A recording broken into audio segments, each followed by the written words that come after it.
মানে আমরা একটা অনেক লোককে সুযোগ দেওয়ার জন্য আমরা দেখছি যে কিছুটা হালকা করে দিলে কি হয়।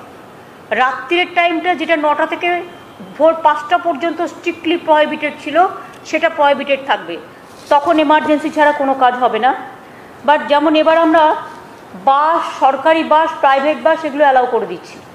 সরকারি বাস, প্রাইভেট বাস, জেলার বাস, রাজ্যের মধ্যে চলে যে বাসগুলো, প্লাস হচ্ছে অটো, টোটো, ওই যে সমস্ত মানে আছে যানবাহন, হ্যাঁ 50% ক্যাপাসিটি নিয়ে অ্যালাউ করছি।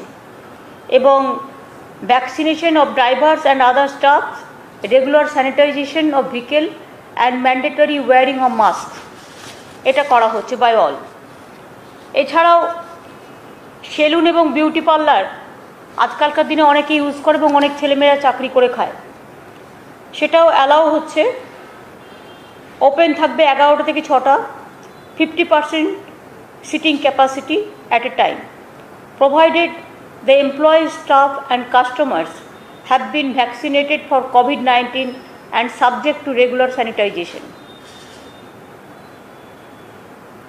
শপস অ্যান্ড ভেন্ডার্স, যেগুলো বাজার, সবজি বাজার, মাছের বাজার, সেগুলো যেমন সকাল 6টা থেকে বেলা 12টা পর্যন্ত চালু থাকবে। এটা 11টা পর্যন্ত করা হয়েছিল আগের বার, আরও 1 ঘন্টা বাড়িয়ে দিলাম। এবং সকাল 7টা থেকে ছিল, সেটা আমরা সকাল 6টা থেকে করে দিলাম। সকাল 6টা থেকে 12টা পর্যন্ত সবজি বাজার এবং মাছের বাজার খোলা থাকবে। বাদবাকি দোকান যে সমস্ত আছে সেগুলো আমরা পুরো